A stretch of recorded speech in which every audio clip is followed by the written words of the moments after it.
Ikaw kapuso, ano ba lang imo pagkabig sa kape? For sure nga partner man ang imo isabat. Bangod ang kape ang upod gid man sa mga tion nga stress ikaw, natuyo, nagatuon sa exam, kag kun kinahanglanon mo sang energy.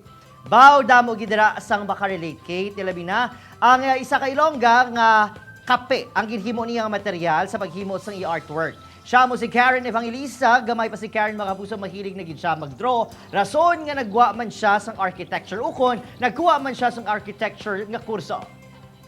Adrian, kape na ang nangin kabulig ni Karen sa pagpulaw kag sa sobrang nga kakapoy isa ka gabi, aksidente sini nga nasawsaw ang paintbrush sa kape. Gintry niya iniipinta sa papel kag ang resulta nagpa-shock sa iya. Pwede gali mahimo ang kape as medium sa pagpaint. O hindi bala bongga, hindi ka magproblema kung kulang ang imo pinta kay ang kape pareho man sa watercolor pati ng application sini sa papel. Sa mga nagapamangkot kumbala masubayan ang painting, ang sabat ni Karen, hindi kay wala inis ang sugar.